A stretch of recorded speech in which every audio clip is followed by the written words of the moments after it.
So আজকে হচ্ছে আমাদের নিউটনিয়ান মেকানিক্স এর উপর থার্ড ক্লাস, ঠিক আছে?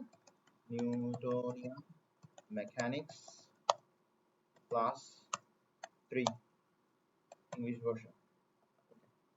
আসো, তো এবার আমরা যেটা নিয়ে পড়বো সেটা হচ্ছে লিফট। যেটা নিয়ে পড়বো সেটা হচ্ছে ওকে। এবার আমরা একটা লিফট ড্র করি। লেটস সাপোজ এটা হচ্ছে একটা লিফট, এটা হচ্ছে একটা লিফট, এটা হচ্ছে একটা লিফট। এবার এই লিফটের মধ্যে একজন ভদ্রলোক উঠবে, এই লিফটের মধ্যে একজন ভদ্রলোক উঠবে, এই লিফটের মধ্যে একজন ভদ্রলোক উঠবে, এই লিফটের মধ্যে একজন ভদ্রলোক উঠবে। এ হলো সেই ভদ্রলোক যে এই লিফটের মধ্যে উঠবে, এ হলো সেই ভদ্রলোক যে এই লিফটের মধ্যে উঠবে, এ হলো সেই ভদ্রলোক যে এই লিফটের মধ্যে উঠবে। এবার এই ভদ্রলোকের এই ভদ্রলোকের একটা ওয়েট আছে, এই ভদ্রলোকের একটা ওয়েট আছে, এই ভদ্রলোকের একটা ওয়েট আছে। এই ওয়েটটা কাজ করবে সোজা নিচের দিকে, এই ওয়েটটা কাজ করবে সোজা নিচের দিকে। এবার এবার এবার এই যে ভদ্রলোক আছে, এই ভদ্রলোকের উপরে লিফট একটা ফোর্স উপরের দিকে অ্যাপ্লাই করবে, লিফট একটা ফোর্স উপরের দিকে অ্যাপ্লাই করবে, যেটা হচ্ছে আর, যেটা হচ্ছে আর। তাহলে আর হচ্ছে কি, আর হচ্ছে আর হচ্ছে আর হচ্ছে আর হচ্ছে force exerted by lift, force exerted by lift. আর এমজি কি, হোয়াট অ্যাবাউট এমজি? এমজি হচ্ছে force exerted by the man, force exerted by the man, force exerted by the man, অথবা by the person, by the person, force exerted by the person. আচ্ছা, এবার একটু বোঝার চেষ্টা করো। ধরো তোমার লিফটটা হচ্ছে স্ট্যাটিক, লিফটটা কি স্ট্যাটিক, অথবা লিফটটা রেস্ট অবস্থায় আছে, লিফটটা রেস্ট অবস্থায় আছে, লিফটটা রেস্ট অবস্থায় আছে। আচ্ছা, যদি লিফটটা রেস্ট অবস্থায় থাকে, যদি লিফটটা রেস্ট অবস্থায় থাকে, যদি লিফটটা রেস্ট অবস্থায় থাকে, তাহলে তার অ্যাক্সেলারেশন কত? তার অ্যাক্সেলারেশন হচ্ছে জিরো, অ্যাক্সেলারেশন হচ্ছে জিরো। এবার আমরা একটা জিনিস দেখব, আমরা দেখব ভদ্রলোকের উপরে নেট ফোর্স কি পরিমাণ কাজ করতেছে, মানে রেজাল্টেন্ট ফোর্স বের করব ভদ্রলোকের উপরে। Resultant force on, result force on the person, on the person, resultant force on the person. আচ্ছা, তো এই যে লিফট আছে, লিফট যদি রেস্টে থাকে, লিফটের অ্যাক্সেলারেশন জিরো, ভদ্রলোকের অ্যাক্সেলারেশন কত হবে? জিরো হবে। ভদ্রলোকের অ্যাক্সেলারেশন কত হবে? জিরো হবে। ভদ্রলোকের অ্যাক্সেলারেশন যদি জিরো হয়, তাহলে এম এ যেটা আছে, এই এম এ কি হবে? পুরোপুরি জিরো হয়ে যাবে, এম এ পুরোপুরি জিরো হয়ে যাবে। জিরোর সাথে যে কোনো কিছুকে মাল্টিপ্লাই করো সেটা জিরো হয়ে যায়, জিরোর সাথে যে কোনো কিছুকে মাল্টিপ্লাই করো সেটা জিরো হয়ে যায়, জিরোর সাথে যে কোনো কিছুকে মাল্টিপ্লাই করো সেটা জিরো হয়ে যায়, জিরোর সাথে যে কোনো কিছুকে মাল্টিপ্লাই করো সেটা জিরো হয়ে যায়। তাহলে এফ সমান সমান জিরো, বুঝছি? এবার এখানে আমাদের এই যে এফ আছে, এই এফটা কি? এফটা হচ্ছে রেজাল্টেন্ট ফোর্স, এফটা হচ্ছে resultant force on the person. এই ভদ্রলোকের উপরে দুইটা ফোর্স কাজ করতেছে, একটা হচ্ছে আর, আরেকটা হচ্ছে কি এমজি, একটা হচ্ছে আর, আরেকটা হচ্ছে কি এমজি। ঠিক আছে, এই দুইটা ফোর্স একদম অপোজিট ডিরেকশনে কাজ করতেছে, এই দুইটা ফোর্স একদম অপোজিট ডিরেকশনে কাজ করতেছে। যখন দুইটা ফোর্স অপোজিট ডিরেকশনে কাজ করবে, তখন তাদের রেজাল্টেন্ট হবে একটা বিয়োগ আরেকটা, একটা বিয়োগ আরেকটা, একটা বিয়োগ আরেকটা। ধরো এটা একটা চকলেট, তুমি এটাকে এই দিক দিয়ে টানতেছো 10 নিউটন, আচ্ছা চকলেট না, ধরো এটা একটা পেন্সিল বক্স, এটাকে তুমি বাম দিকে টানতেছো 10 নিউটন ফোর্সে, তোমার বন্ধু ডান দিকে টানতেছে 8 নিউটন ফোর্সে, তাহলে এটা রেজাল্টেন্ট ফোর্স কি হবে? এটা রেজাল্টেন্ট ফোর্স হবে 2 নিউটন, এটা রেজাল্টেন্ট ফোর্স হবে 2 নিউটন, এটা রেজাল্টেন্ট ফোর্স হবে কি 2 নিউটন। কোন দিকে হবে? যেদিকে তুমি টানতেছো ওদিকে হবে। কেন? কারণ তুমি বেশি অ্যামাউন্টের ফোর্স অ্যাপ্লাই করছিলা, তুমি বেশি অ্যামাউন্টের ফোর্স অ্যাপ্লাই করছিলা। আচ্ছা, তাহলে এই যে রেজাল্টেন্ট ফোর্স, এটা কিভাবে পাইছিল? কিভাবে পাইছিলা?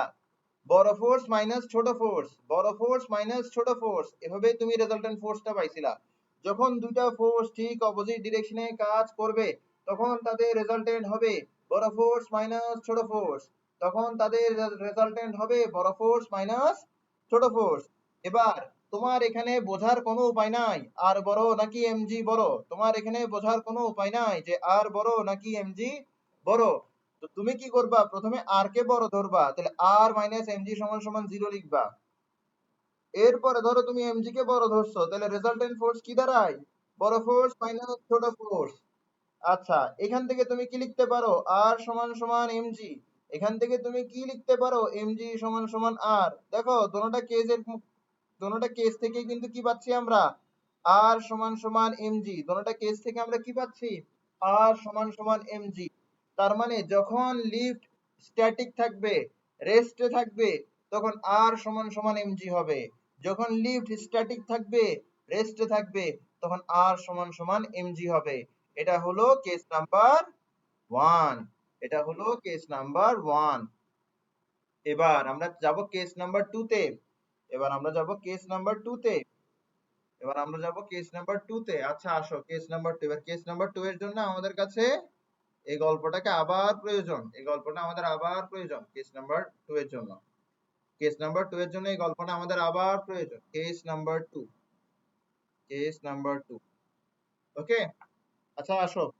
এবার দেখো, এই যে কেস নাম্বার 2 আছে, এই কেস নাম্বার 2 তে কি বলা হচ্ছে, যে লিফটটা উপরে যাচ্ছে ইউনিফর্ম ভেলোসিটিতে, moving upward, moving upward at uniform velocity, moving upward at uniform velocity, moving upward at uniform velocity, moving upward at uniform velocity। উপরের দিকে ইউনিফর্ম ভেলোসিটিতে যাচ্ছে, উপরের দিকে ইউনিফর্ম ভেলোসিটিতে যাচ্ছে, উপরের দিকে ইউনিফর্ম ভেলোসিটিতে যাচ্ছে।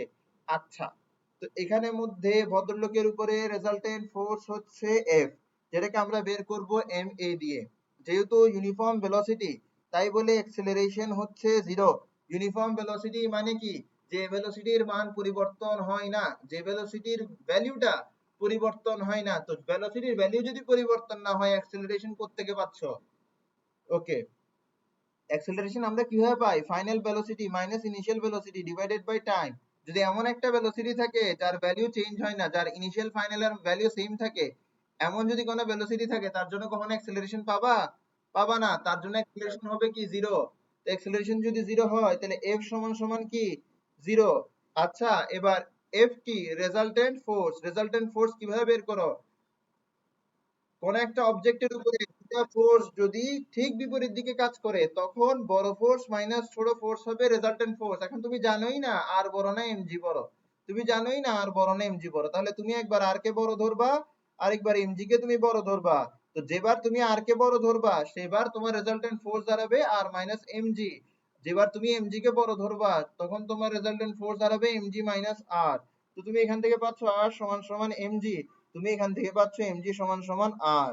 তাহলে যদি যদি লিফটটা স্ট্যাটিক থাকে, তখন আর সমান সমান এমজি হয়। যদি লিফটটা ইউনিফর্ম ভেলোসিটিতে উপরের দিকে ওঠে, তখনও আর সমান সমান এমজি হয়, তখনও আর সমান সমান এমজি হয়।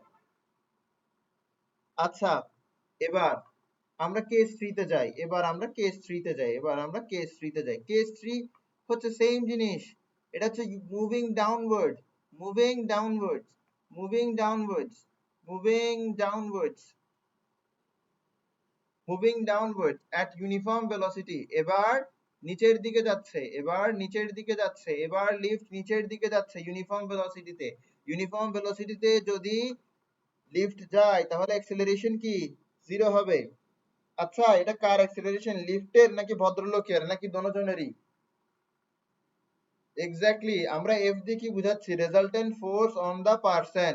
তাহলে এটা পারসনের মাস আর হচ্ছে পারসনের অ্যাক্সেলারেশন। পারসনের অ্যাক্সেলারেশন যা, লিফটের অ্যাক্সেলারেশনও তা। তাহলে লিফটের অ্যাক্সেলারেশনকে আমরা পার্সোনাল অ্যাক্সেলারেশন, পারসনের অ্যাক্সেলারেশনের পরিবর্তে ব্যবহার করতে পারি।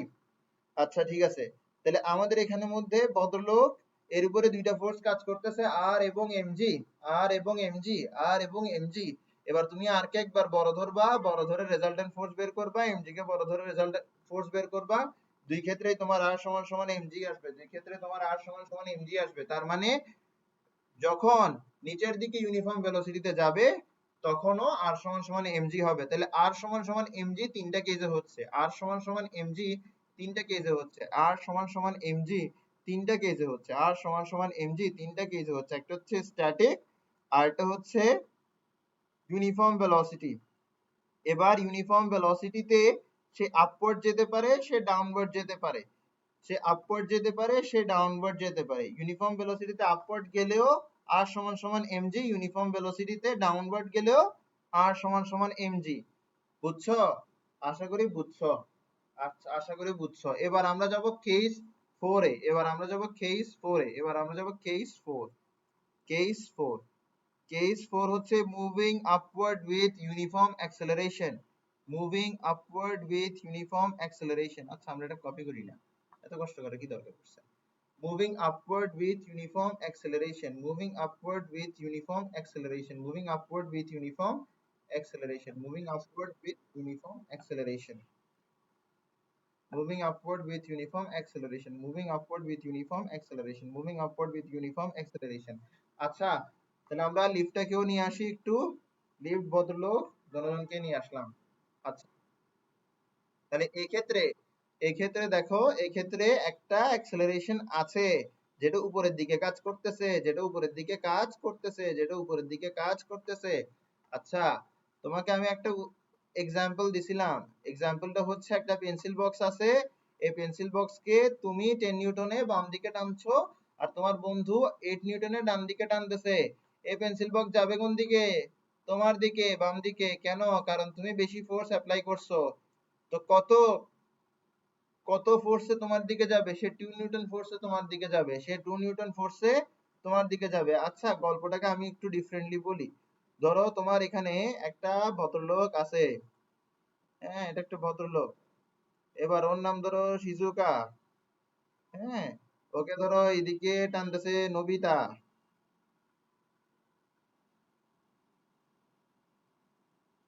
এদিকে টানতেছে ধরো ওকে নবিতা। আরেকটার নাম কি ছিল যে, ডেকিসুগি। হ্যাঁ, ঠিক আছে। তো এদিকে টানতেছে ধরো ডেকিসুগি, হ্যাঁ। স্পেলিং হয়তো ভুল হবে, ডেকি সুগি, হ্যাঁ। সুকি, সুকি, এক্স্যাক্টলি, সুকি, সুকি, ডেকি সুকি। নাকি এটা জি হয়, যেমন হয় ডেগি। আচ্ছা, কথা যেটাই হোক। তো ধরো তোমার নবিতা ওকে টানতেছে কত নিউটনে? 10 নিউটনে। হ্যাঁ, এবার ডেকি সুকি ওকে টানতেছে 8 নিউটনে। তাহলে শিজুকা কোন দিকে যাবে? নবিতার দিকে যাবে। কত নিউটন ফোর্স অনুভব করবে শিজুকা? 2 নিউটন ফোর্স অনুভব করবে। শিজুকা 2 নিউটন ফোর্স অনুভব করবে। শিজুকা 2 নিউটন ফোর্স অনুভব করবে।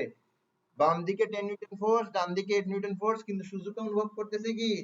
2 নিউটন ফোর্স। শিজুকা কি অনুভব করতেছে? 2 নিউটন ফোর্স। আচ্ছা, তো যেদিকে ফোর্স সেদিকে আবার অ্যাক্সেলারেশনও আছে, যেদিকে ফোর্স সেদিকে আবার অ্যাক্সেলারেশনও আছে, যেদিকে ফোর্স সেদিকে অ্যাক্সেলারেশন, যেদিকে ফোর্স সেদিকে অ্যাক্সেলারেশন। আচ্ছা, তাহলে শিজুকা কোন দিকে অ্যাক্সেলারেট হবে? শিজুকা নবিতার দিকে অ্যাক্সেলারেট হবে, ঠিক না? তো এখন একটু বোঝার চেষ্টা করো। তো আমরা বুঝতেছি দ্যাট ফোর্স যেদিকে কাজ করে বা রেজাল্টেন্ট ফোর্স যেদিকে কাজ করে ওদিক দিয়ে অ্যাক্সেলারেশন। অথবা আমরা এটা বলতে পারি যেদিকে অ্যাক্সেলারেশন ওদিকেই রেজাল্টেন্ট ফোর্স। উল্টাই বললাম কথাটা, যেদিকে অ্যাক্সেলারেশন ওদিকেই রেজাল্টেন্ট ফোর্স, অ্যাক্সেলারেশন ওদিকেই রেজাল্টেন্ট ফোর্স। ভেরি গুড, আসো। ওকে, তাহলে আমরা এখানে রাখলাম। এবার এখানে একটা লিফট থাকলো, এখানে একটা ভদ্রলোক থাকলো। ভদ্রলোকের উপরে একটা ফোর্স লিফট অ্যাপ্লাই করতেছে, আর ভদ্রলোক লিফটের উপর একটা ফোর্স অ্যাপ্লাই করতেছে, which is his weight, that is mg। আচ্ছা, এবার আমরা যদি ভদ্রলোকের উপরে রেজাল্টেন্ট ফোর্সটা বের করি, এটা হবে ma। এবার দুইটা ফোর্স ঠিক অপোজিট ডিরেকশনে কাজ করতেছে, এক্ষেত্রে রেজাল্টেন্ট ফোর্স হবে বড় ফোর্স মাইনাস ছোট ফোর্স। এক্ষেত্রে বড় ফোর্স কোনটা হবে? বড় কোনটা হবে? আর কেন আর বড় ফোর্স হচ্ছে? একটু রিপিট করি। শিজুকা কোন দিকে যাচ্ছিল? নবিতার দিকে যাচ্ছিল। কেন? কারণ নবিতা বড় ফোর্স দিচ্ছিল, নবিতা বড় ফোর্স দিচ্ছিল, এই কারণে শিজুকা নবিতার দিকে যাচ্ছিল। তাহলে শিজুকার অ্যাক্সিলারেশন নবিতার দিকে কেন? কারণ নবিতা বড় ফোর্স দিচ্ছিল। তাহলে বড় ফোর্স যেদিকে অ্যাক্সিলারেশন সেদিকে, তো অ্যাক্সিলারেশন যেদিকে বড় ফোর্স সেদিকে, তাহলে আর হচ্ছে এমজি এর চেয়ে বড়। তাহলে আর মাইনাস এমজি এটাই হচ্ছে রেজাল্টেন্ট ফোর্স, আর মাইনাস এমজি এটাই হচ্ছে রেজাল্টেন্ট ফোর্স। বুঝছো? এবার আলটিমেটলি কি আসতেছে, এবার আলটিমেটলি আসতেছে আর সমান সমান M A plus M G. তুমি এখানে এম কে কমন নিয়ে নাও, এ প্লাস ডি চলে আসবে। এম কে কমন নিয়ে নাও, এ প্লাস ডি চলে আসবে। এম কে কমন নিয়ে নাও, এ প্লাস ডি চলে আসবে। তাহলে এখানে তোমার ফর্মুলাটা কি, এখানে তোমার ফর্মুলা হচ্ছে আর সমান সমান M A plus D. Correct? এটা হচ্ছে ফর্মুলা। Very good. এবার এবার একটু বোঝার চেষ্টা করো, এবার বলো এখানের মধ্যে আর বড় নাকি এমজি বড়? আর বড় কেন? আর বড় একটা গল্প তো এখানে বুঝে না। আবার তুমি এখান থেকে বুঝতে পারো চাইলে, এমজির সাথে কিছু একটা যোগ করলে তুমি আর পাবা। এমজির সাথে কিছু একটা যোগ করলে তুমি আর পাবা, তাহলে অবশ্যই অবশ্যই আর এমজির চেয়ে বড়। তাহলে অবশ্যই অবশ্যই আর এমজির চেয়ে বড়। অবশ্যই অবশ্যই আর এমজির চেয়ে বড়। অবশ্যই অবশ্যই আর এমজির চেয়ে বড়। অবশ্যই অবশ্যই আর এমজির চেয়ে বড়। অবশ্যই অবশ্যই আর এমজির চেয়ে বড়। অবশ্যই অবশ্যই আর এমজির চেয়ে বড়। অবশ্যই অবশ্যই আর এমজির চেয়ে বড়। ঠিক আছে? ব্রিলিয়েন্ট। ওকে, এবার আমরা কেস 5 এ যাব। আমাদের লাস্ট কেস, কেস 5। কেস 5 কি হবে? Moving downward at uniform acceleration, moving downward at uniform acceleration, moving downward at uniform acceleration। তাহলে আপওয়ার্ড এর পরিবর্তে আসবে ডাউনওয়ার্ড, বাদ বাকি সবকিছু ঠিকঠাক। ওকে,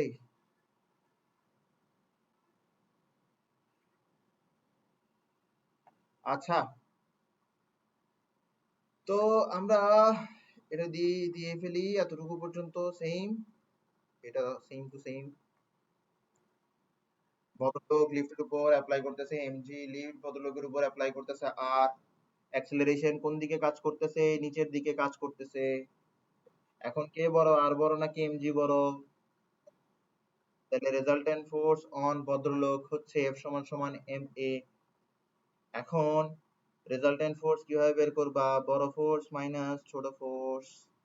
এবার তুমি যদি লিখো এখানে আর সমান সমান কি লিখতে পারো? আর সমান সমান M G minus M A. তাহলে এখানে যদি তুমি এম কে কমন নিয়ে নাও, কি থাকে? জি মাইনাস এ। ঠিক আছে, জি মাইনাস এ। এবার তোমার এখানে কে বড়? এমজি বড় নাকি আর বড়? এই, এমজি বড়। আরে বোকা, অ্যাক্সেলারেশন কোন দিকে কাজ করবে?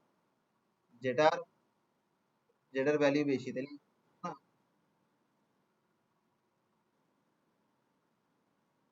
এমজি বড়।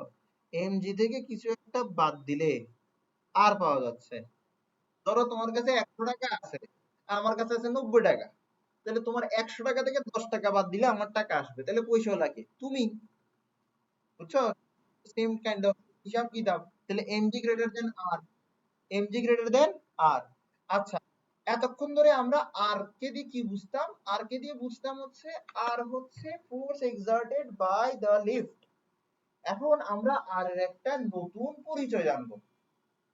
এবার আর এর পরিচয় কেন এটা হয়েছে এই প্রশ্নতে আমরা যাবই না, মেনে নিব বিষয়টা।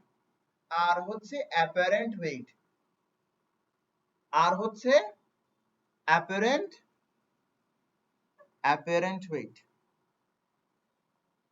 Apparent weight.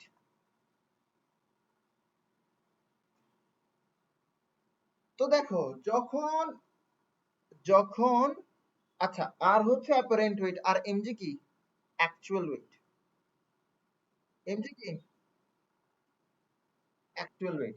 তো যখন স্ট্যাটিক, যখন ইউনিফর্ম ভেলোসিটিতে উপরে যাচ্ছে, যখন ইউনিফর্ম ভেলোসিটিতে নিচে যাচ্ছে, তখন আর সমান সমান এমজি হচ্ছে। তার মানে লিফট যখন স্ট্যাটিক, অথবা লিফট যখন ইউনিফর্ম ভেলোসিটিতে উপরে যায়, অথবা লিফট যখন ইউনিফর্ম ভেলোসিটিতে নিচে যায়, এই তিনটা ক্ষেত্রে অ্যাপারেন্ট ওয়েট আর অ্যাকচুয়াল ওয়েট সমান হয়। অ্যাকচুয়াল ওয়েট আর অ্যাপারেন্ট ওয়েট সমান হয়। অ্যাকচুয়াল ওয়েট আর অ্যাপারেন্ট ওয়েট সমান হয়। অ্যাকচুয়াল ওয়েট আর অ্যাপারেন্ট ওয়েট সমান হয়। অ্যাকচুয়াল ওয়েট আর অ্যাপারেন্ট ওয়েট সমান হয়। তো অ্যাকচুয়াল ওয়েট আর অ্যাপারেন্ট ওয়েট যদি সমান হয়, তাহলে যে ভদ্রলোক আছে সে নিজেকে হেভিও ফিল করবে না, লাইটারও ফিল করবে না।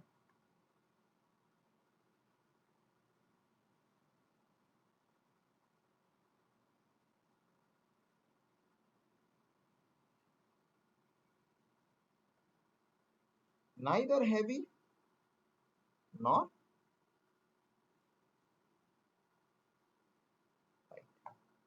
লাইট। এই লাইটই ইউজ হবে। আচ্ছা হোয়াট এভার, আশা করি বুঝছো, বুঝলে হইছে, এত কিছু লাগে না। এবার দেখো তোমার এখানে দেখো আর গ্রেটার দেন এমজি, তার মানে অ্যাপারেন্ট অ্যাপারেন্ট অ্যাকচুয়ালের চেয়ে বড়। এবার অ্যাপারেন্ট অ্যাকচুয়ালের চেয়ে বড় হলে ভদ্রলোক নিজেকে কি করবে? হেভি ফিল করবে। ভদ্রলোক নিজেকে কি ফিল করবে? হেভি ফিল করবে। নিজেকে হেভি ফিল করবে। ঠিক আছে? এবারে এবার এখানে দেখো, এখানে কি অ্যাপারেন্ট অ্যাকচুয়ালের চেয়ে ছোট, তাহলে ভদ্রলোক ওয়েট হারাবে বা নিজেকে হালকা মনে করবে।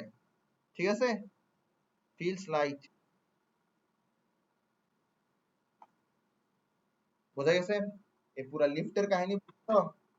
এই পুরা লিফটের কাহিনী একবার বি নাম্বারে আসছিল। বি বি দুই মার্কসের জন্য পুরা কাহিনীটা।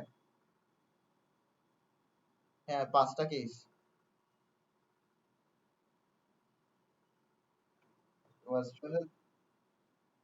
হ্যাঁ এক্সপ্লেন করতে হবে। এক্সপ্লেন মানে যত মিনিমাম এক্সপ্লেনেশন সম্ভব তত মিনিমাম এক্সপ্লেনেশন করবা। হ্যাঁ আচ্ছা, মানে যত কম কথায় পুরা কথাটা চলে আসে, তত কম কথায় পুরা কথাটা লেখার সর্বোচ্চ চেষ্টা করবে। তাহলে আমরা এতটুকু বুঝলাম।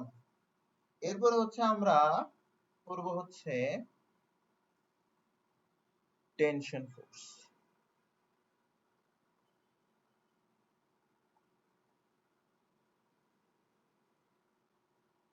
টেনশন ফোর্স এর एग्जांपल তোমাকে আমি দিছিলাম একটা কেবল দিয়ে। আমি বলছিলাম যে আমি যদি কি করি, রোটি ঘোরাতে থাকি তাহলে কি হবে, কেবলটাকে যদি আমি গোল গোল ঘোরাতে থাকি তখন দেখা যাবে আমার যে কেবলের যে এন্ডটা আছে ওই এন্ডের উপরে একটা ফোর্স কাজ করবে। ফোর্সটা কোন দিকে কাজ করবে? ইনওয়ার্ড ফোর্স কাজ করবে। ঠিক আছে? ফোর্সটা অবজেক্টের থেকে বাইরের দিকে কাজ করবে। এই ফোর্সটা হচ্ছে টেনশন ফোর্স। এই ফোর্সটা কি? টেনশন। এই ফোর্সটা হচ্ছে টেনশন ফোর্স। এই ফোর্সটা হচ্ছে টেনশন ফোর্স। ওকে? আচ্ছা দাঁড়াও, আমি ফোনটা একটু চার্জে দিই।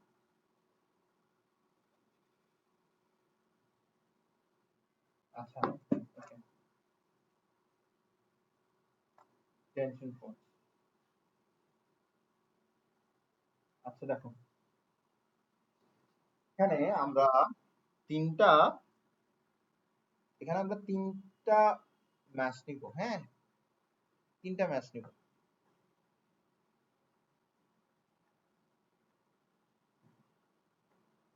তিনটা ম্যাচ নিব, একটা,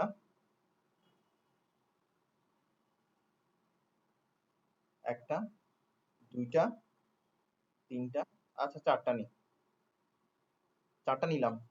কারেক্ট? এবার এই চারটা অবজেক্টের মাস দিব। প্রথমটার মাস m1, পরেরটার মাস m2, পরেরটার মাস m3, পরেরটার মাস m4। এবার এই চারটা ম্যাচকে আমি দড়ি দিয়ে যুক্ত করব। কি দিয়ে যুক্ত করব? দড়ি দিয়ে যুক্ত করব। দড়ি দিয়ে যুক্ত করতেছি। ওকে হ্যাঁ, দড়ি দিয়ে যুক্ত করতেছি। কি দিয়ে যুক্ত করতেছি? দড়ি দিয়ে যুক্ত করতেছি।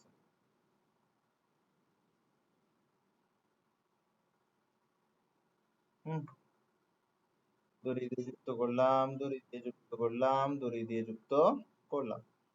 ফাইনালি ফার্স্টটাকে আমি একটা দড়ি দিয়ে যুক্ত করলাম আর এটাকে আমি একটা ফোর্স দিয়ে টানলাম।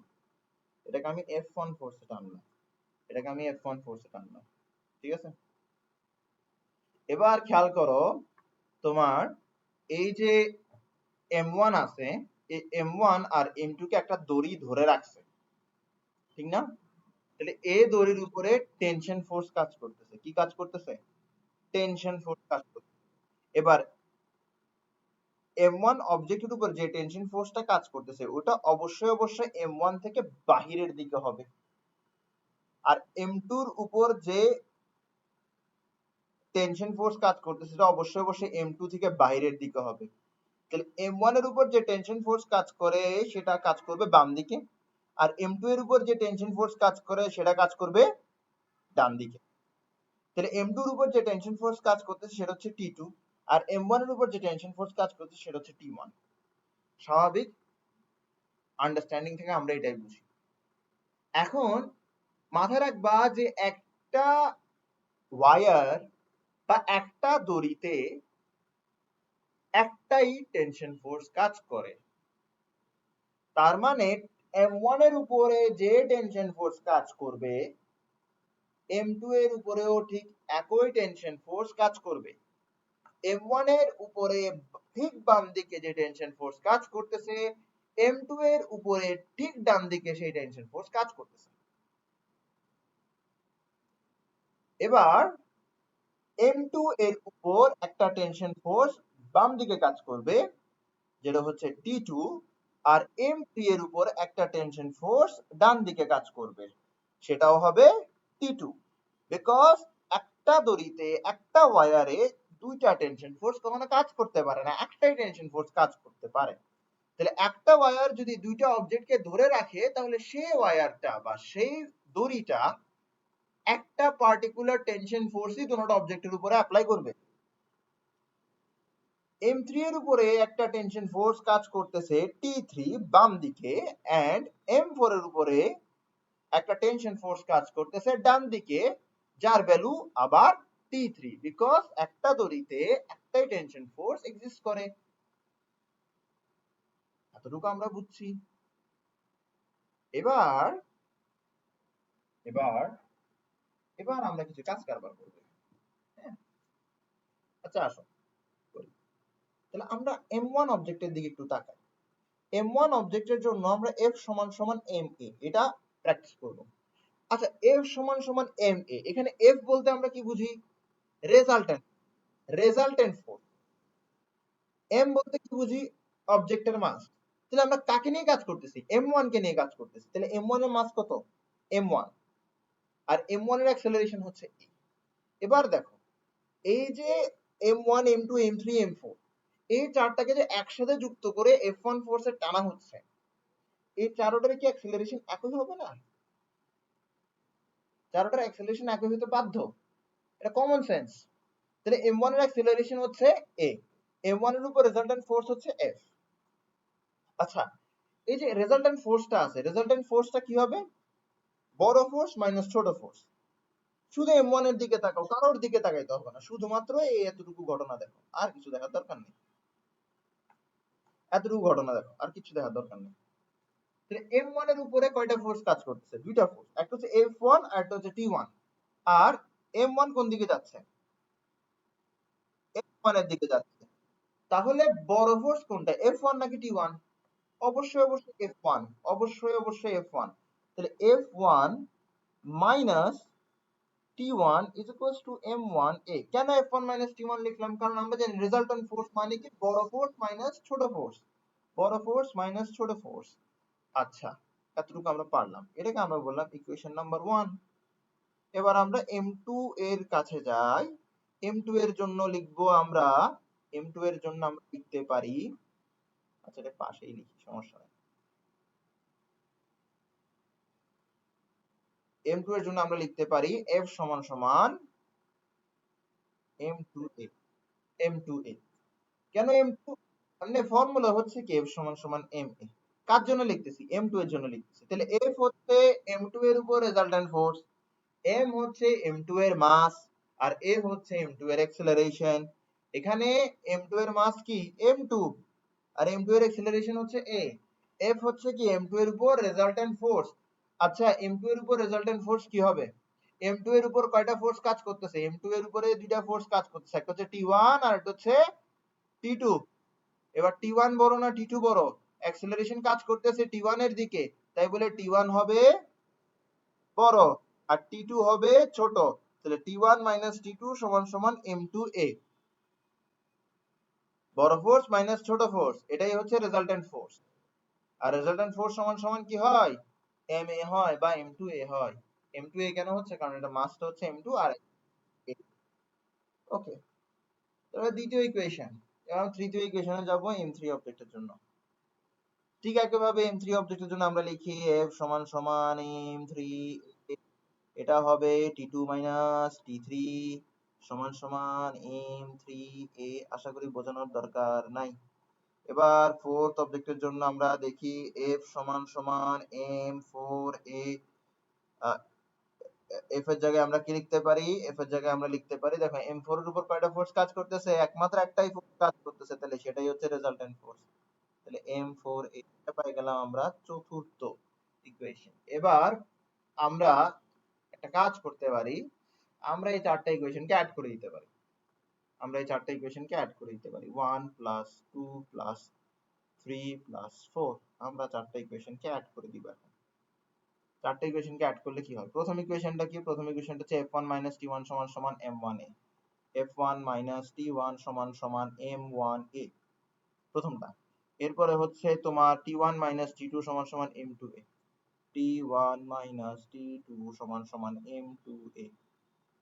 এরপরে কি? t2 t3 সমান সমান m3a, t2 t3 সমান সমান m3a। এরপরে কি? t3 সমান সমান m4a, t3 সমান সমান m4a। বুঝছো? এবার তুমি এখানের মধ্যে অ্যাড করতে গেলে এটা কাটা যাবে, এটাও কাটা যাবে, এটাও কাটা যাবে। তুমি দেখো -t1 + t1 কাটাকাটি যায় না, -t2 + t2 কাটাকাটি যায় না, -t3 + t3 কাটাকাটি যায় না। তো আলটিমেটলি থাকেটা f1। f1 সমান সমান কি থাকতেছে? m1a। দিন শেষে m1 টা, দিন শেষে এটাকে কমন নিয়ে নাও না, কি থাকবে? m1 + m2 + m3 + m4 কিন্তু এটাকে কমন নিয়ে নিলাম। আর কমন নিয়ে আসলে সামনে আগে মানে প্রথমে লিখে আমি পরে লিখলাম ইচ্ছা করে। বলা তো তো বুঝছো? তাহলে এটা হচ্ছে একটা ফর্মুলা, f1 সমান সমান m1 + m2 + m3 + m4। এবার আমি তোমাকে যদি বলি, এইখানে আমরা সময় অপচয় ছাড়া কিছু করি নাই। এখানে আমরা কি করি নাই? সময় অপচয় ছাড়া কিছু করি নাই। কেন? কারণ এই ফর্মুলা লেখার জন্য তোমার এত কাহিনী করা তো কোনো দরকারই ছিল না। কেন আমি এত কাহিনী করাইছি? আমি এত কাহিনী করাইছি যেন তুমি f সমান সমান m a, এই যে ফর্মুলাটা আছে এটা যেন তুমি প্র্যাকটিস করা শিখো, যে এই ফর্মুলাটা নিয়ে আসলে কিভাবে চিন্তা করতে হবে এটা যেন তুমি বুঝো। এই কারণে আমি তোমাকে এই জিনিসটা করাইছি। তুমি একটু ভালো করে খেয়াল, আমি তোমাকে এই গল্পটা একটু তুলে দিলাম। হ্যাঁ, আমি তোমাকে এই গল্পটা একটু তুলে দিলাম,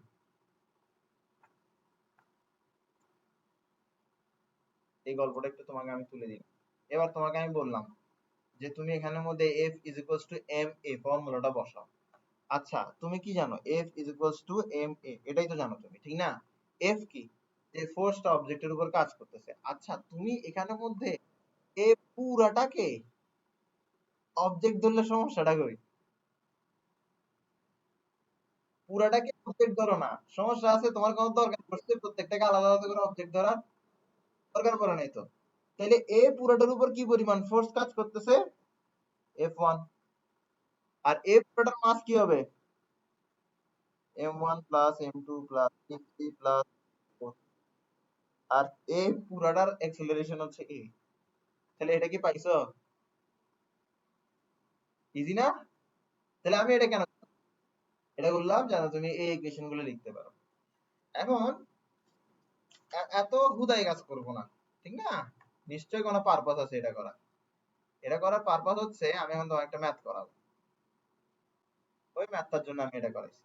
ওকে, তাহলে এটা নিলাম, এখানে রাখলাম, এখানে আমি একটা ম্যাথ করাই।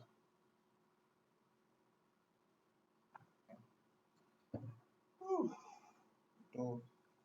তো আমরা ম্যাথটা নিজের মতন করি। হ্যাঁ, m1 এর কোশ্চেন লিখতেছি এখন, এগুলো আমরা m1 এর মাস দিলাম আমি 1 কেজি, m2 এর মাস দিলাম আমি 2 কেজি, m3 এর মাস দিলাম আমি 3 কেজি, m4 এর মাস দিলাম আমি 4 কেজি।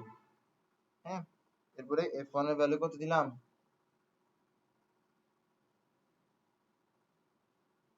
5 নিউটন। না, 5 নিউটন না দিই, ইজিতে দিই। হ্যাঁ,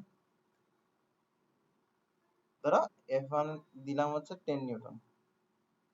তাহলে তোমার প্রথম প্রথম প্রশ্নটা হবে determine acceleration. Acceleration, uniform acceleration আগের কথা। তুমি এখনো ভেরিয়েবল অ্যাক্সেলারেশনের ম্যাথ তোমাদের নাই সিলেবাসে। আর ভেরিয়েবল অ্যাক্সেলারেশনের ম্যাথ গুলো আসবে হচ্ছে যদি ইন কেস মানে কি বলে ডিফারেন্সিয়েশন দিয়ে আসবে আর কি। তো ওগুলো তুমি যখন ডিফারেন্সিয়েশন করবা তো ডিফারেন্সিয়েশনে 9.8 আই গেস 9.8 এর মধ্যে তুমি ডিফারেন্সিয়েশনে ইদার 9.7 না হয় 9.8। আমি তো কয়েকটা বই পড়ি, কেতাবুদ্দিন বই, এরপরে তোমার অক্ষরপত্র পড়ি।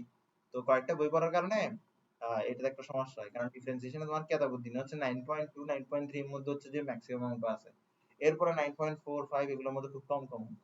আবার তুমি যদি অক্ষরপত্রে যাও তোমার অক্ষরপত্রে আবার একটু ভিন্নতা আছে, ঠিক আছে। তো তুমি এটা যে কোনো বইয়ের মধ্যে দেখো 9.8 বা 9.7 এর মধ্যে দেখবা যে অ্যাক্সেলারেশন এসব গল্পগুলো আছে, যেটা হচ্ছে নন ইউনিফর্ম অ্যাক্সেলারেশনের গল্পগুলো, ঠিক আছে। তো তুমি যখন ডিফারেন্সিয়েশন করে ফেলবা তখন তুমি এগুলা এমনি এমনি পারবা। তো আমি তোমাকে কথা দিছিলাম না যে তুমি পরীক্ষার আগের দিন এইসব জিনিস প্র্যাকটিসও করে যাও না, কারণ তুমি কনফিডেন্ট থাকবে যে এইসব জিনিস আসলে তুমি পারবা। সেটাই হোক, ডিটারমাইন অ্যাক্সেলারেশন হচ্ছে প্রথমটা। আর দ্বিতীয় কোশ্চেন কি? Determine tension force. Determine T1 T2 T3। ওকে, ডিটারমাইন হলে তো কোশ্চেন মার্ক হয় না। আচ্ছা, লেটস বিগিন। এবার এই বোকা F1 1 M1 plus M2 plus M3 plus M4 A, ঠিক আছে। এবার তোমার কাছে A বের করতে হবে। A কি হবে? F1 divided by M1 plus M2 plus M3 plus M4। এবার দেখো F1 এর ভ্যালু কত? 10। M1 M2 M3 যোগ করে দেখবো কত? 10। তাহলে কত আসতেছে? 1 মিটার পার সেকেন্ড। তাহলে অ্যাক্সিলারেশন কত আসে?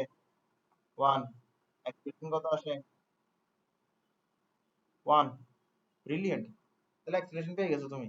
আর T1 T2 T3 বের করতে হবে। আচ্ছা তুমি একটু চিন্তা করো তো, তোমার কাছে এই ইকুয়েশন গুলো আছে ঠিক না?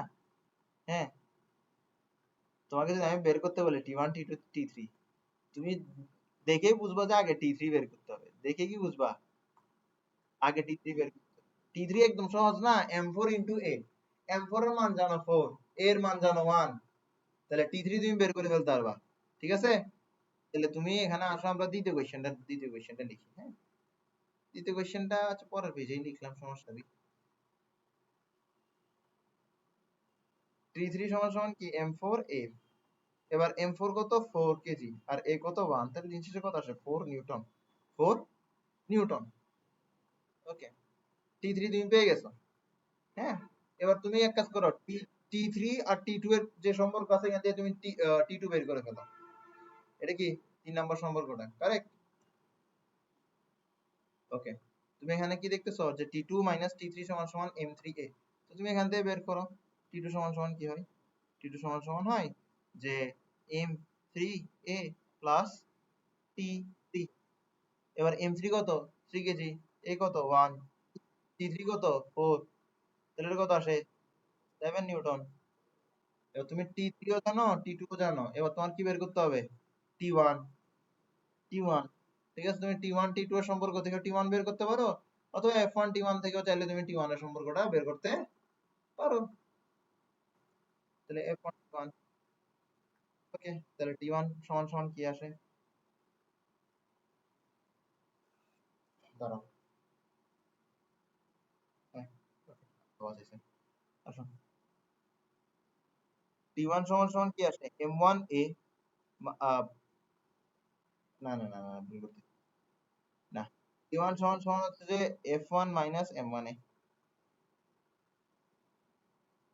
10 মাইনাস M1 কত? 1, আর এটা কত? 1। তাহলে 1 ইন্টু 1 কত? 1 হয়, আর এটা কত হবে? 9। 9 নিউটন। কি হবে? 9 নিউটন। এবার এই ম্যাথটা তোমাকে যদি আমি বলে দিই যে M1 M2 M3 এগুলোকে যদি M1 M2 M3 না বলে যদি বলতাম ট্রেন, কোনো সমস্যা হইতো? হইতো না, ঠিক না? কোনো সমস্যা হইতো না। তা আসলে বুঝছো বিষয়টা। হুম, তো এখন আমরা চলে যাব, তা আমরা পড়ার কথা ছিল আজকে, which is impulse of force and impulsive force. Impulse of force and impulsive force. প্রথমে আমরা পড়ি impulse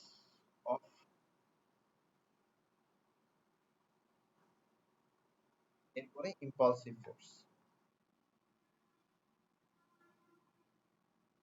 আচ্ছা, ইম্পালসিভ শব্দটার অর্থ কি?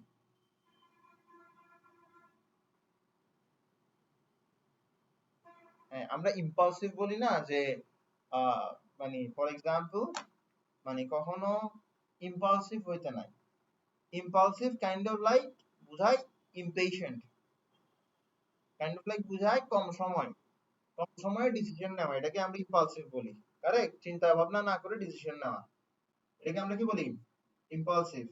বাট ড্রিভেন বাই ইমোশন হয়ে যাওয়া খুব কম সময়ে, এটাকে আমরা কি বলি? ইম্পালসিভ।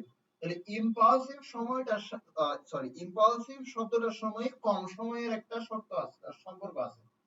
ইম্পালসিভ শব্দটার সাথে কম সময়ের একটা সম্পর্ক আছে। তো খুব কম সময়ে অনেক বড় অ্যামাউন্টের ফোর্স কে বলা হয় impulsive force.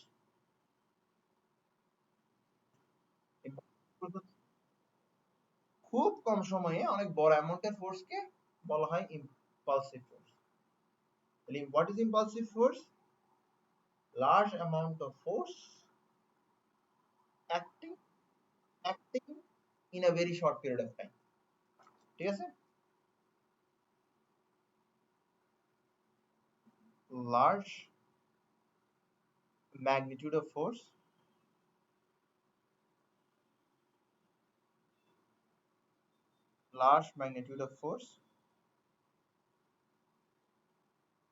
acting in a very short period of time.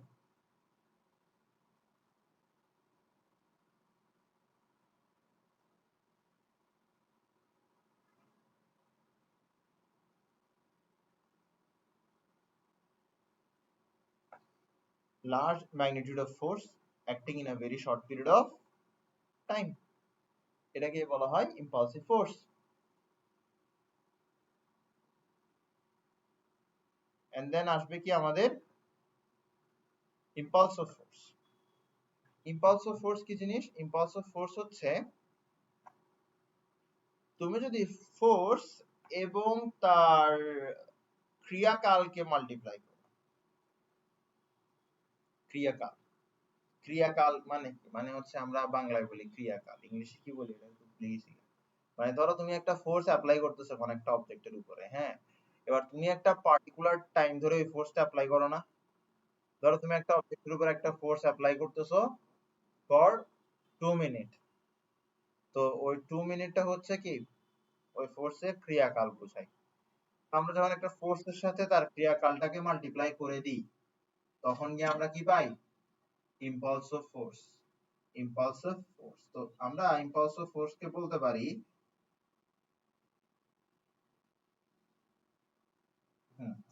Impulsive ফোর্সকে আমরা এটা বলতে পারি যে ইম্পালসিভ ফোর্স হচ্ছে product of the force and the time for which it acts. Product of force and the time for which it acts.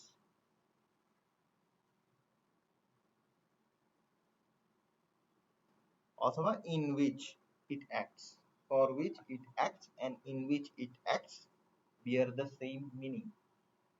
The impulsive force, আচ্ছা impulsive ফোর্সের একটা উদাহরণ দিই। খুব কম সময়ে অনেক বড় অ্যামাউন্টের ফোর্স, এটার উদাহরণ হতে পারে ধরো তুমি তোমার বন্ধুকে খুব জোর একটা থাপ্পড় মারছো, তো তুমি কিন্তু খুব কম সময়ে অনেক বড় অ্যামাউন্টের ফোর্স অ্যাপ্লাই করছো। কিভাবে?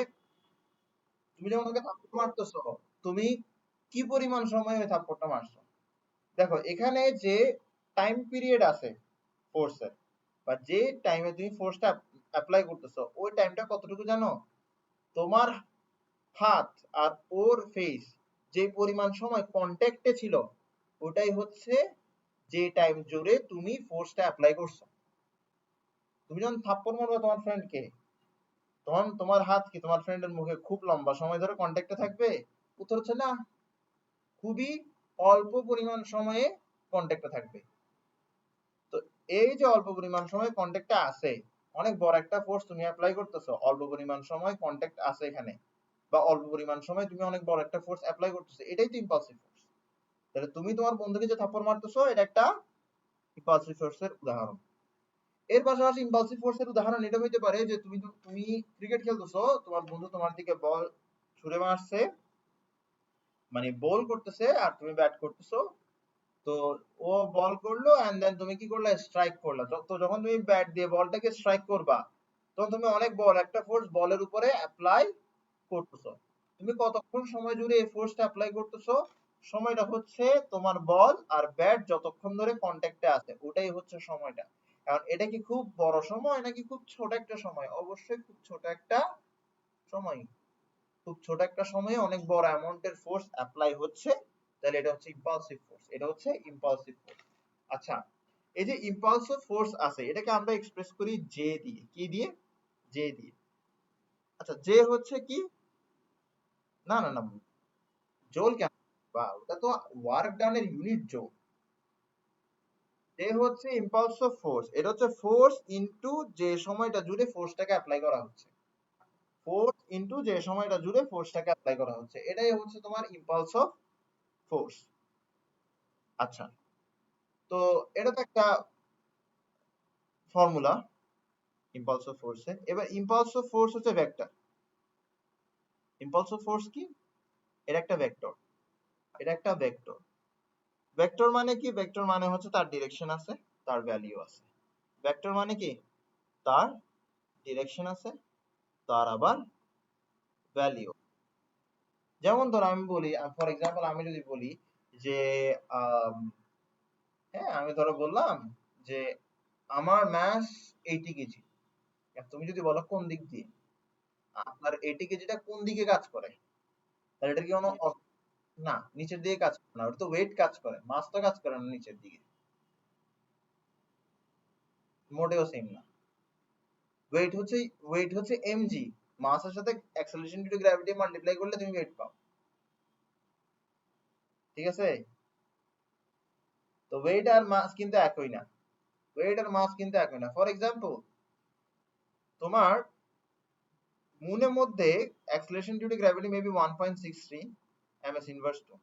তাহলে মুনের মধ্যে তোমার ওয়েট কি হবে জানো? তোমার মাস ইনটু 1.63। এটা হচ্ছে মুনের মধ্যে তোমার ওয়েট। আর্থের মধ্যে অ্যাক্সেলারেশন ডিউ টু গ্র্যাভিটি হচ্ছে 9.8।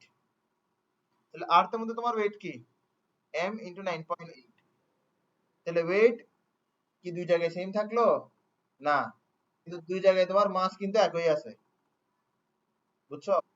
এখন আমার মাস হচ্ছে 80 কেজি। এখন তুমি যদি প্রশ্ন করো এই 80 কেজি কোন দিকে কাজ করতেছে, এটার কোনো উত্তর দাঁড়ায় না, কারণ মাসের কোনো কি নাই, ডিরেকশন নাই।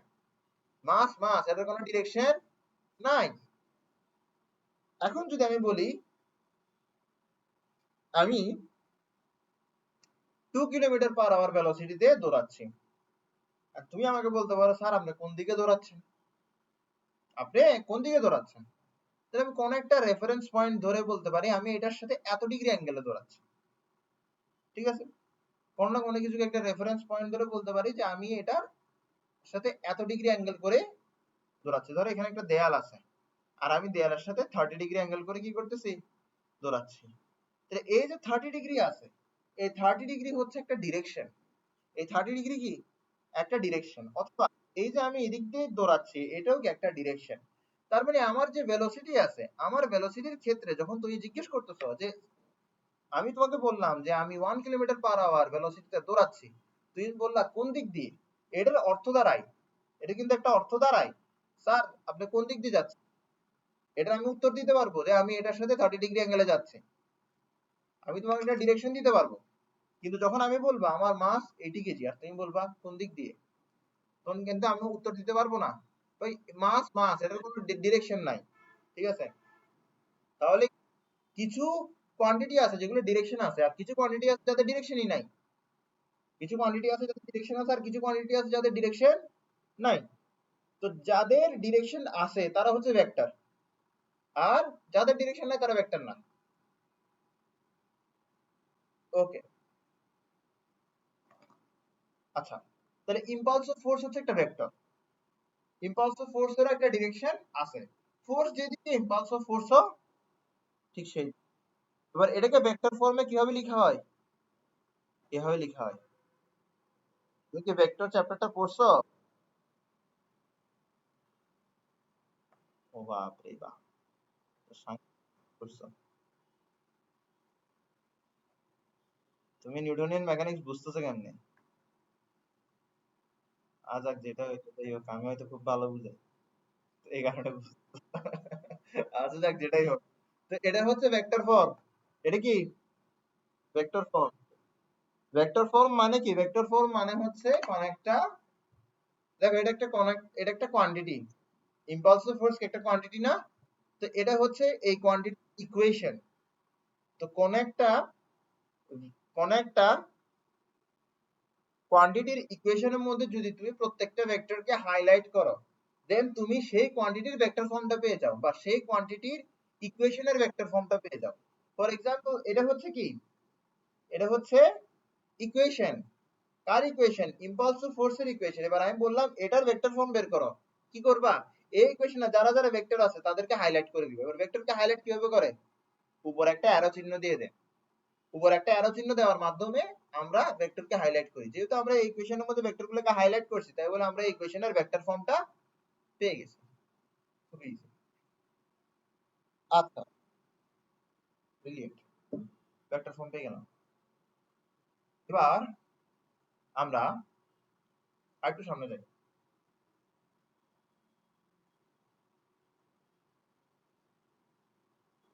কি বললাম? ইম্পালস অফ ফোর্স সমান সমান ফোর্স ইনটু যে সময় জুড়ে ফোর্সটা অ্যাপ্লাই করা হয়। আচ্ছা, second law of thermodynamics, sorry second law, মানে নিউটনের সেকেন্ড ল, সরি থার্মোডাইনামিক্স না, আমি ভুলে বসতে বলে গেছি। নিউটনের সেকেন্ড ল অফ মোশন, নিউটনের সেকেন্ড ল অফ মোশন কি বলে? নিউটনের সেকেন্ড ল অফ মোশন আমাকে বলে যে ফোর্স হচ্ছে ফোর্স হচ্ছে rate of change of momentum. Force হচ্ছে rate of change of momentum. Force হচ্ছে rate of change of momentum. তাহলে আমরা ফোর্সের পরিবর্তে rate of change of momentum লিখি না? এবার বলো, এই ডেলটি ডেলটির সাথে কাটা যায় না?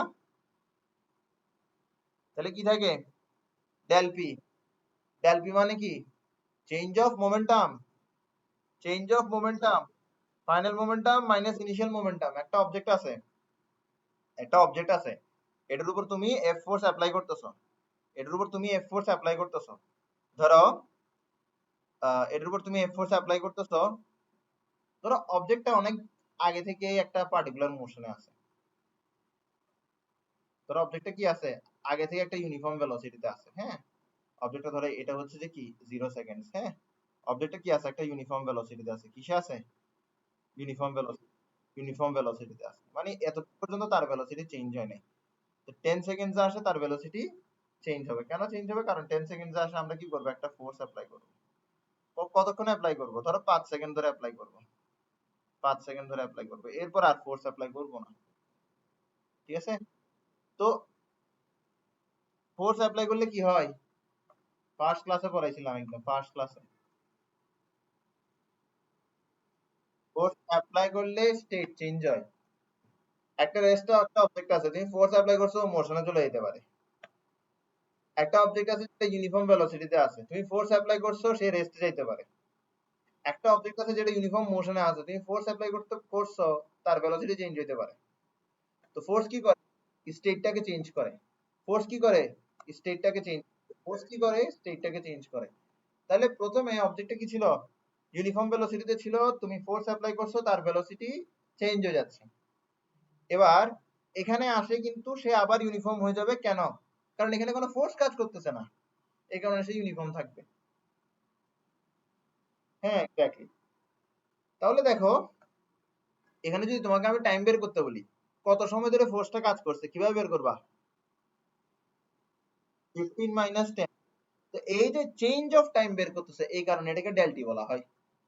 এই কারণে এটা কি বলা হয়? ডেলটি বলা হয়। এখানে আমি তোমাকে কয়েকটা জিনিস বের করতে দিই। এখানে ধরো আমি বের করতে দিলাম চেঞ্জ অফ মোমেন্টাম। কি হবে? মোমেন্টাম কি? Mass into velocity. তাহলে মাসের সাথে তুমি যদি ইনিশিয়াল ভেলোসিটি গুণ করো, মাসের সাথে যদি তুমি ইনিশিয়াল ভেলোসিটি গুণ করো, তাহলে তুমি পাবে ইনিশিয়াল মোমেন্টাম। মাসের সাথে যদি তুমি ফাইনাল ভেলোসিটি গুণ করো, তুমি পাবা ফাইনাল মোমেন্টাম। তাহলে final momentum minus initial momentum করলে তুমি কি পাবা? ডেল পি পাবা। এবার আমি তোমাকে বললাম যে এখানে রেট অফ মোমেন্টাম বের করো। রেট অফ মোমেন্টাম তুমি কিভাবে বের করবা? Rate of momentum, rate of momentum মানে কি? মোমেন্টাম ডিভাইডেড বাই মোমেন্টামের চেঞ্জ ডিভাইডেড বাই চেঞ্জটা হইতে যে পরিমাণ সময় লাগছে। মোমেন্টামের চেঞ্জ এবং ডিভাইডেড বাই চেঞ্জটা হইতে যে পরিমাণ সময় লাগছে এটাই কি রেট অফ মোমেন্টাম। তাহলে M V minus M U divided by del T, এটাই তো রেট অফ, কারেক্ট। এবার তোমাকে যদি আমি বলি যে ইম্পালস অফ ফোর্স বের করো, ইম্পালস অফ ফোর্স বের করো। ইম্পালস অফ ফোর্স কি হবে? এফ ইনটু যে সময় জুড়ে এফ ফোর্সটা অ্যাপ্লাই হয়েছে, এফ ফোর্সটা কি পরিমাণ সময় জুড়ে অ্যাপ্লাই হয়েছে, ডেল টি জুড়ে অ্যাপ্লাই হয়েছে। তুমি আমাকে একটা জিনিস বলো না, এ ডেল টি যেটা এ ডেল টি ও কি সেটা না? যে সময় জুড়ে ফোর্সটা অ্যাপ্লাই হয়েছে সেই সময় জুড়েই কিন্তু মোমেন্টামটা চেঞ্জ হয়েছে। তাহলে এ ডেল টি একই। তাহলে আমরা এখানে কি করছি? ফোর্সের পরিবর্তে del v by del t বসাইছি। এখানে ইম্পালস অফ ফোর্সের ক্ষেত্রে যে ডেল টি বসাচ্ছি, রেট অফ চেঞ্জ অফ মোমেন্টামের ক্ষেত্রে যে ডেল টি বসাচ্ছি, এই দুটো ডেল টি সমান। ইম্পালস অফ ফোর্সের ক্ষেত্রে যে ডেল টি বসাচ্ছি, রেট অফ চেঞ্জ অফ মোমেন্টামের ক্ষেত্রে যে ডেল টি বসাচ্ছি, এই দুটো ডেল টি সমান। ইম্পালস অফ ফোর্সের জন্য যে ডেল টি বসাচ্ছি আর রেট অফ চেঞ্জ অফ মোমেন্টামের জন্য যে ডেল টি বসাচ্ছি, এই দুটো ডেল টি সমান, এই দুটো ডেল টি সমান। এই দুটো ডেল টি যদি সমান হয় তাদেরকে আমরা কাটাকাটি করতে পারি, আর তাদেরকে যদি কাটাকাটি করে দিই তাহলে কি থাকে? চেঞ্জ অফ মোমেন্টাম থাকে। তাহলে ইম্পালস অফ ফোর্স সমান সমান change of momentum, impulse of force সমান সমান change of momentum, impulse of force সমান সমান চেঞ্জ অফ মোমেন্টাম। খুবই ইম্পর্টেন্ট একটা ফর্মুলা। তোমাকে যদি কখনো ফাইনাল ভেলোসিটি দে, ইনিশিয়াল ভেলোসিটি দে, অবজেক্টের মাস দে, আর যদি বলে ইম্পালস অফ ফোর্স বের করো, সুন্দর মতো চেঞ্জ অফ মোমেন্টাম বের করবা, সুন্দর মতো চেঞ্জ অফ মোমেন্টাম বের করবা। মাঝে মাঝে প্রশ্ন দেখে মনে হবে যে প্রশ্ন তো করছে, মনে হয় চেঞ্জ অফ মোমেন্টাম চাইতেছে, কিন্তু এখন তো চেঞ্জ অফ মোমেন্টাম না চাই আমার থেকে ইম্পালস চাইতেছে। তাহলে আমি করবোটা কি? ওই চেঞ্জ অফ মোমেন্টাম বের করবা, দেখবে চেঞ্জ অফ মোমেন্টাম যা ইম্পালসও তা। ঠিক আছে? তাহলে চেঞ্জ অফ মোমেন্টাম সমান সমান ইম্পালস অফ ফোর্স। তাহলে ইম্পালস অফ ফোর্স সমান সমান চেঞ্জ অফ,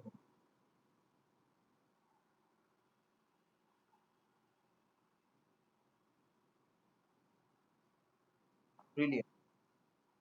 ওকে, এবার আমরা সামনের দিকে, এবার আমরা যাবো হচ্ছে ফোর্স ভার্সেস টাইম গ্রাফ। তরিকা ফোর্স ভার্সেস টাইম। আচ্ছা, দুইটা ফোর্স আছে, একটা হচ্ছে ইউনিফর্ম ফোর্স আর একটা হচ্ছে ভ্যারিয়েবল ফোর্স। ইউনিফর্ম ফোর্স মানে কি? ইউনিফর্ম ফোর্স মানে কি? ফোর্সের ভ্যালু চেঞ্জ হয় না, ভ্যালু সেম থাকে, ভ্যালু কনস্ট্যান্ট, ভ্যালু কনস্ট্যান্ট। আর ভ্যারিয়েবল ফোর্স মানে কি?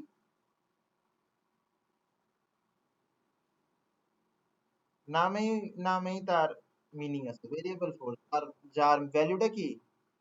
ভেরিয়েবল, যার ভ্যালুটা ভ্যারি করে, যার ভ্যালুটা চেঞ্জ হয়, ভ্যালু ভেরিয়েবল বা ভ্যালু চেঞ্জেস। ঠিক আছে? Okay, আমরা বুঝছি। এবার আমরা একটু গ্রাফের দিকে যাই, আমরা একটা গ্রাফ আঁকি। আমরা যখন গ্রাফ করি, হ্যাঁ, তখন কি করবো? আমরা একটা দিই Y Axis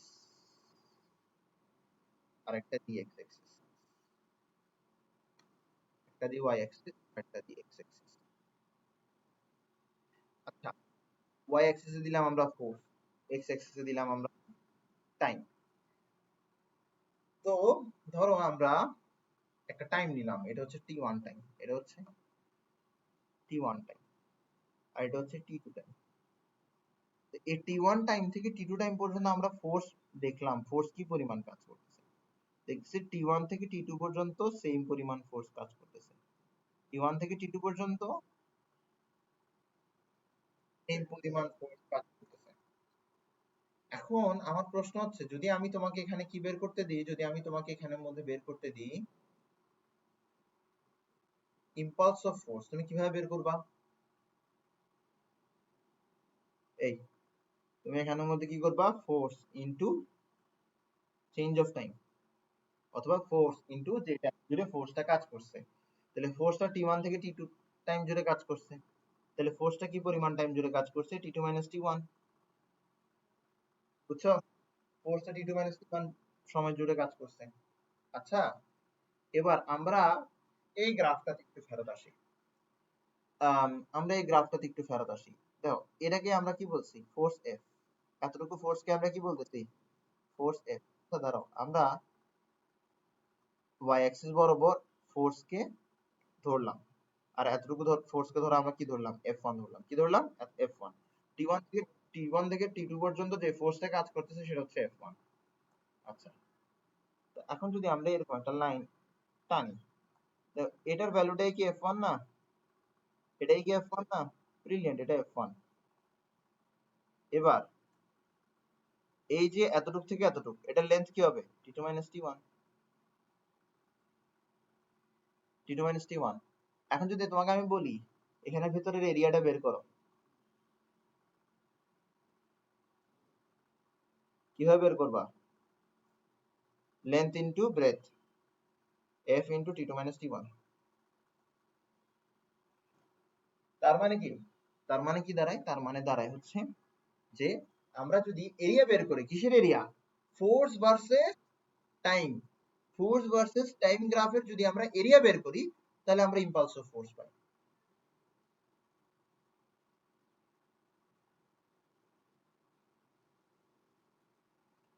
area of force versus curve, এটা হচ্ছে ফোর্স ভার্সেস টাইম গ্রাফ। এই যে ব্লু কালার কার্ভটা দেখছো, এটাই হচ্ছে force versus time graph curve. আর এটার নিচে যে এরিয়াটা আছে সেটাই হচ্ছে area of force versus time curve. আর এই যে এরিয়াটা আছে, এই এরিয়াটা ইম্পালস অফ ফোর্সের সমান। তোমাকে এরকম করবে, টি1 এর জায়গায় ধরো 5 সেকেন্ড দিবে, টি2 এর জায়গায় ধরো 13 সেকেন্ড দিবে, এফ1 এর জায়গায় ধরো 2 নিউটন দিবে। এরপর তোমাকে বলবে ইম্পালস অফ ফোর্স বের করতে। কিভাবে বের করবা, area of force versus time curve, এটা দিয়ে বের করে দেবো। এবার ধরো সময়ের সাথে ফোর্সটা চেঞ্জ হচ্ছে। হ্যাঁ, না তোমাকে এটা এমসিকিউ তে দিবে, সিকিউ তে দিবে না। এবার এবার এবার একটু মনোযোগ দিতে হবে। ধরো সময়ের সাথে ফোর্স পরিবর্তন হচ্ছে, তুমি এখান থেকে টি1 সময় নিলা, এখান থেকে টি2 সময় নিলা। টি1 থেকে টি2 সময়ে তুমি একটা অবজেক্টের উপরে ফোর্স অ্যাপ্লাই করছো, প্রত্যেকটা মিনিটে ফোর্স ভিন্ন ভিন্ন অ্যাপ্লাই করছো, তাহলে ফোর্সের কার্ভটা এরকম আসবে। যেহেতু সেম ফোর্স অ্যাপ্লাই করে নাই, তাই বলে স্ট্রেট লাইন আসবে না, কার্ভ আসবে। ঠিক আছে? এবার আসো, যদি তোমাকে এখানে বলি ইম্পালস অফ ফোর্স বের করো, কিভাবে বের করবা, এরিয়া দিয়ে বের করবা। কিভাবে বের করবা, এরিয়া দিয়ে বের করবা। আচ্ছা,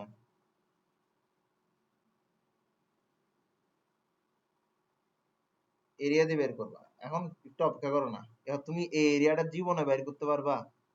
তুমি যতটুকু জিওমেট্রি শিখছো, এই জন্মানোর পর থেকে যতটুকু জিওমেট্রি শিখছো, ওই জিওমেট্রি দিয়ে এই এরিয়া বের করতে পারবা? জীবনে বের করতে ইম্পসিবল এই এরিয়া বের করা।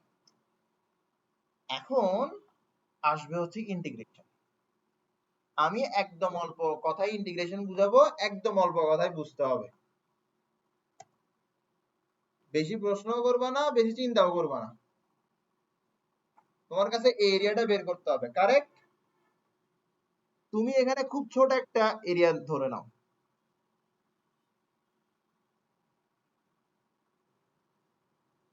খুব ছোট একটা এরিয়া ধরে নাও। এ এই এই এরিয়াটা তুমি ধরে নাও, এটা কি খুব ছোট একটা এরিয়া, এটা তো বিশ্বাস করো। এরিয়াটা কি খুব ছোট একটা এরিয়া, খুব ছোট একটা এরিয়া না, খুব ছোট একটা এরিয়া। আচ্ছা, তাহলে একটু বোঝার চেষ্টা করো যে এই এরিয়ার এই যে দাগটা দিলাম, এটা কি বোঝাচ্ছে? এটা কিন্তু ফোর্সকে রিপ্রেজেন্ট করতেছে, এইটুকু অংশে ফোর্সটাকে রিপ্রেজেন্ট করতেছে, ঠিক না? এটা বুঝছো? আর তুমি একটা জিনিস খেয়াল করো, নাসিম একটা জিনিস খেয়াল করো, এই দেখো এখানের মধ্যে তোমার দুইটা লাইন আছে, একটা তোমার লেফটে একটা তোমার রাইটে। একটু খেয়াল করো এই দুইটা লাইনের লেন্থ কিন্তু সমান। এই দুটো লাইনের লেন্থ কি সমান? এই দুইটা লাইনের লেন্থ তো সমান। তাহলে এই দুইটা লাইনের লেন্থ সমান এবং এই দুইটা লাইনের লেন্থকে আমরা কি ধরলাম? এফ। এই দুইটা লাইনের লেন্থকে আমরা কি ধরলাম? এফ। এবার এই দুইটা লাইনের ঠিক মাঝখানে অল্প একটা দূরত্ব আছে, অল্প একটা দূরত্ব। তো এটা অল্প একটা সময় না? অল্প একটা সময়, কম সময় না? কম সময়, তাহলে এটা কি ডিটি? এটা কি ডিটি? ডি দিয়ে কি বোঝায়? ইনফাইনাইটেসিমালি স্মল। তাহলে এই যে এই সময়টা আছে, এই সময়টা হচ্ছে খুব ছোট একটা সময়, খুব ছোট একটা সময়। আচ্ছা, তো তোমাকে যদি আমি বলি ছোট্ট একটা এরিয়া বের করো, এরিয়াটা কি ছোট, এরিয়াটা কি ছোট, এরিয়াটা কি ছোট, তো এরিয়াটা যেহেতু ছোট তাকে তুমি ডি এ লিখতে পারো চাইলে। আচ্ছা, এই এরিয়ার পরিচয় কি? এই এরিয়ার পরিচয় হচ্ছে ইম্পালস অফ ফোর্স। তাহলে যেহেতু তুমি ছোট এরিয়া বের করতেছো, তাহলে তুমি ছোট ইম্পালস অফ ফোর্স পাবা, লেন্থ ইনটু ব্রেডথ। এভাবে তুমি কি পেয়ে গেছো? ছোট এরিয়া বা ছোট ইম্পালস অফ ফোর্স পেয়ে গেছো। যখন তুমি ইন্টিগ্রেট করবা, যখন তুমি ইন্টিগ্রেট করবা, ইন্টিগ্রেট শব্দটার মানে কি? ইন্টিগ্রেট মানে কি? একসাথে করো না, ইন্টিগ্রেট। তো যখন তুমি ইন্টিগ্রেশন অপারেশনটা বসাবা, তখন ইন্টিগ্রেশন কি করবে?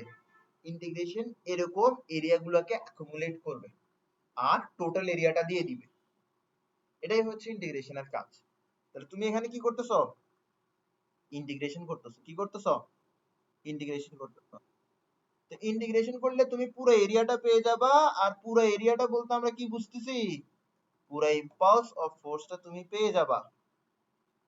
এই ইন্টিগ্রেশন যখন করতে হয় তখন তোমার কাছে লোয়ার লিমিট আপার লিমিট দিতে হয়, তোমার কাছে বলে দিতে হয় যে এখান থেকে আপনি এরিয়া মাপা শুরু করবেন আর এখানে গিয়ে আপনি আল্লাহর ওয়াস্তে এরিয়া মাপা শেষ করবেন।